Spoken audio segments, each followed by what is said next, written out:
3월 12일 목요일 큐티 본문 마태복음 21장 12절에서 22절 말씀입니다.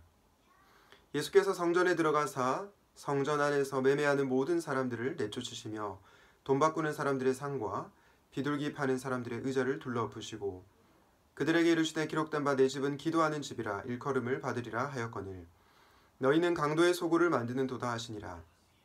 맹인과 저는 자들이 성전에서 예수께 나오매 고쳐주시니 대제사장들과 서기관들이 예수께서 하시는 이상한 일과 또 성전에서 소리질러 호산나 다윗의 자손이여 하는 어린이들을 보고 노하여 예수께 말하되 그들이 하는 말을 듣느냐. 예수께서 이르시되 그렇다. 어린 아기와 젖먹이들의 입에서 나오는 찬미를 온전하게 하셨나이다 함을 너희가 읽어본 일이 없느냐 하시고 그들을 떠나 성 밖으로 베다니에 가서 거기서 유하시니라. 이른 아침에 성으로 들어오실 때에 시장하신지라.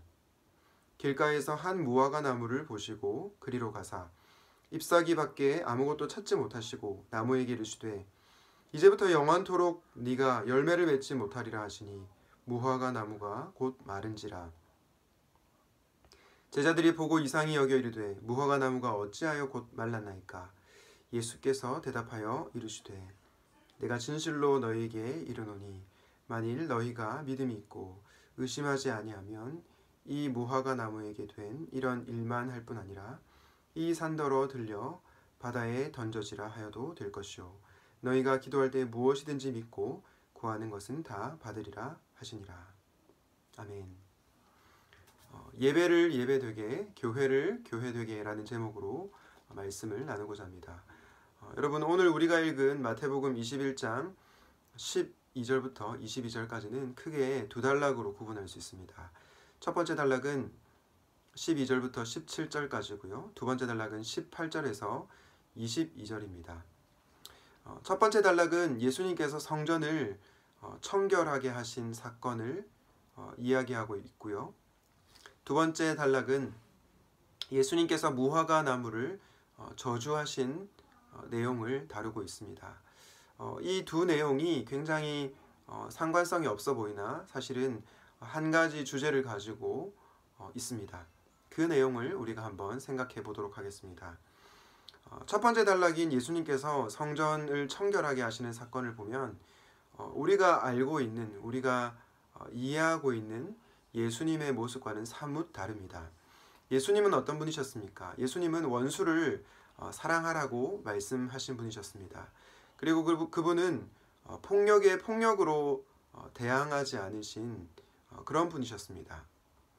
그런데 오늘 본문에 보면 좀 특이하게도 예수님께서 이 성전에 매매하는 사람들을 다 내쫓으시고요. 상과 의자를 뒤집어 엎는 굉장히 과격한 모습을 보이십니다. 어떻게 보면 굉장히 폭력적인 그런 모습을 보이시고 있습니다. 여러분, 우리는 이것을 어떻게 이해해야 될까요? 이 본문을 보고 예수님께서 폭력을 허용하셨다. 우리도 폭력을 사용하자. 이렇게 해석해서는 안 될 것입니다. 오늘 본문은 분명히 맥락이 있고요. 또 주제가 있는 본문입니다.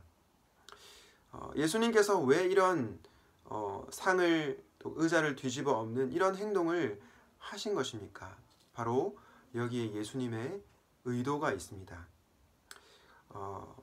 성전 안에서 매매하는 자들, 그리고 당시에 종교 지도자들, 권력자들이 성전을 어떻게 만들었습니까? 오늘 본문에 보니까 예수님께서 강도의 소굴로 만들었다고 얘기하고 있습니다. 여러분, 당시에 성전에서 예배 드리러 오는 자들, 그리고 종교인들이 예배다운 예배를 드리지 않았습니다. 그들은 돈과 권력에 눈이 멀어 있었습니다. 그래서 예수님의 말씀을 따르지 않고 하나님의 말씀에 순종하지 않고 그냥 장사하기 위해서, 돈을 벌기 위해서, 그리고 권력을 유지하기 위해서 성전에서 예배드리고 또 장사하고 있는 것입니다. 그런 열매 없는 신앙, 형식적인 신앙, 가식적인 신앙, 그것에 대해서 예수님께서 분노하시면서 너희들이 성전을 강도의 소굴로 만들었다고 말씀하고 있는 것입니다. 그리고 나서 두 번째 단락에 나오는 것은 말씀드린 것처럼 예수님께서 무화과 나무를 저주하고 있는 사건입니다. 예수님께서 왜 무화과 나무를 저주하신 것입니까? 오늘 본문에 보면 무화과 나무가 잎사귀만 있고 열매를 맺지 못했기 때문입니다. 여러분 이 내용을 앞에 성전을 청결하게 하신 사건과 연결해서 한번 생각해 봅시다. 예수님께서 무화과 나무를 저주하신 이유는 예수님이 무화과 나무 자체를 싫어했다기보다는 바로 열매 맺지 못하는 당시의 종교인들에 대한 심판의 메시지를 전하고 있는 것입니다.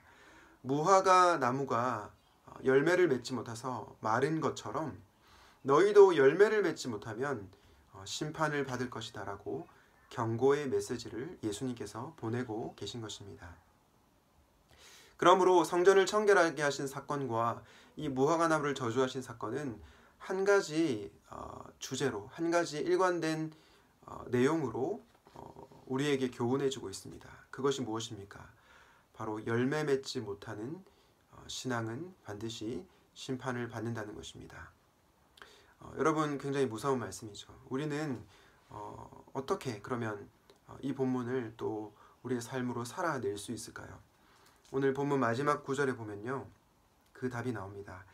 21절과 22절에 나오는데요. 21절의 하반부부터 제가 다시 한번 읽어보겠습니다. 이 산더러 들려 바다에 던져지라 하여도 될 것이요 너희가 기도할 때에 무엇이든지 믿고 구하는 것은 다 받으리라 하시니라. 여러분 우리가 열매를 맺기 위해서 무엇이 필요합니까? 기도가 필요합니다. 우리의 힘으로 열매를 맺을 수 없기 때문에 하나님께 나아가 기도하며 주님 우리가 열매를 맺을 수 있도록 도와주시옵소서라고 기도해야 되는 것입니다. 그런데 마태복음 21장 21절 말씀에 보면 조금 이해가 안 되는 말씀이 나옵니다. 이 산더러 들려 바다에 던져지라 하여도 될 것이요 라고 얘기하고요. 그리고 기도하면 무엇이든지 다 이루어진다고 얘기합니다. 여러분 어떤 사람들은 이 마태복음 21장의 이 전체적인 맥락과 문맥을 보지 않고 이 21절과 22절 말씀만 딱 떼어놓고 읽으면서 이렇게 생각합니다. 산이 바다에 던져지는 것처럼 우리가 기도하면 놀라운 기적이 일어나는구나. 예를 들어서 우리가 기도하면 우리가 돈을 많이 벌 수 있고 또 세상에서 성공할 수 있구나. 세상에서 잘 나갈 수 있구나 라고 이 본문을 잘못 해석하고 적용하는 것입니다. 그러나 여러분 우리가 성경을 읽을 때 문맥이 중요합니다. 우리가 앞에서 따라온 이 문맥을 고려했을 때 여러분이 산이라고 하는 것은 무엇을 의미할까요? 이 산은 바로 열매 맺지 못하는 성전 중심의 신앙을 말합니다. 열매 맺지 못하는 그러한 성전, 교회, 그것을 얘기하고 있는 것입니다. 여러분 이사야서 말씀에 보면은 여호와의 산 그리고 여호와의 전이 이렇게 나란히 병행되어서 나오는 것을 볼 수가 있는데요. 우리가 이것을 통해서 여기서 말하는 산은 다름 아닌 성전이라는 것을 알 수가 있습니다. 그런데 산이 기도했을 때 들려서 바다에 던져질 것이다 라고 하는 것은 무엇을 의미할까요? 바로 성전이 파괴된다는 것을 의미합니다. 열매 맺지 못하는 거짓 신앙 그리고 열매 맺지 못하는 성전 체제의 신앙 그것이 파괴되고 또 심판을 받는다는 그러한 말씀인 것입니다. 여러분은 인생을 살아가면서 정말로 주님께서 보시기에 합당한 열매를 맺고 있습니까? 아니면 그냥 예배당에 나와서 형식적으로 또 가식적으로 예배를 드리고 있습니까? 우리 주님은 열매를 요구하십니다. 그런데 우리가 어떻게 열매를 맺을 수 있습니까? 사실 우리는 누구나 다 연약한 죄인이지 않습니까? 우리 힘으로 어떻게 열매를 맺을 수 있습니까? 그래서 성경은 우리에게 이렇게 말씀합니다. 너희 스스로 노력해서 열매를 맺어라 이렇게 말씀하지 않고요. 요한복음 15장 말씀에 보면 너희가 예수님 안에 거하면 열매는 자연스럽게 맺혀진다라고 얘기하고 있습니다. 열매를 맺을 수 있는 방법은 무엇입니까? 우리의 노력이나 우리의 어떠함이 아니라 우리가 예수님 안에 거하는 것입니다.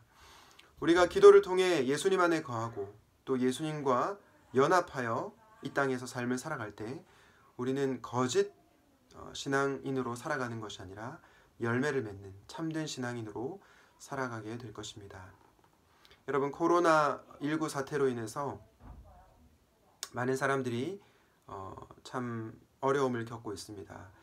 이 사건을 두고 제가 기도하고 또 말씀을 묵상하는 가운데 하나님께서 저에게 주시는 마음은 우리가 회개해야 한다는 것입니다.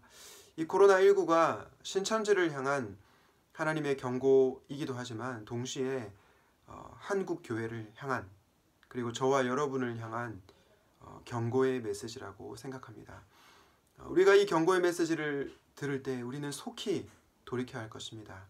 열매 맺지 못하는 가짜 신앙에서 열매 맺는 참된 신앙으로 돌이켜야 할 것입니다. 여러분은 어떤 자세로 예배드리고 있습니까? 형식적으로 예배드리고 있지는 않습니까? 열매를 맺지 못한 채 그냥 입술로만 예수님을 믿는다고 고백하고 있지는 않습니까? 예배당에 나오지만 참된 예배를 드리지 아니하고 정말로 열매 맺지 못하는 거짓된 예배를 드리고 있지는 않습니까? 여러분, 우리가 예수님 안에 거할 때 열매를 맺게 되고 또 참된 예배자로 예배드리며 살아가게 될 것입니다. 여러분, 오늘날 교회가 교회답지 못해서 많은 사람들로부터 지탄을 받고 있습니다. 저는 오늘 나눈 말씀처럼 정말 오늘날 교회가 그리고 우리 샘물교회가 정말 교회다운 교회가 되면 좋겠습니다. 그리고 정말 예배다운 예배를 드리면 좋겠습니다. 예배를 예배되게, 교회를 교회되게, 이 말씀을 꼭 기억하고 예수님과 오늘도 연합하여 열매를 맺고 살아가는 저와 여러분 되시기를 주님의 이름으로 축원드립니다.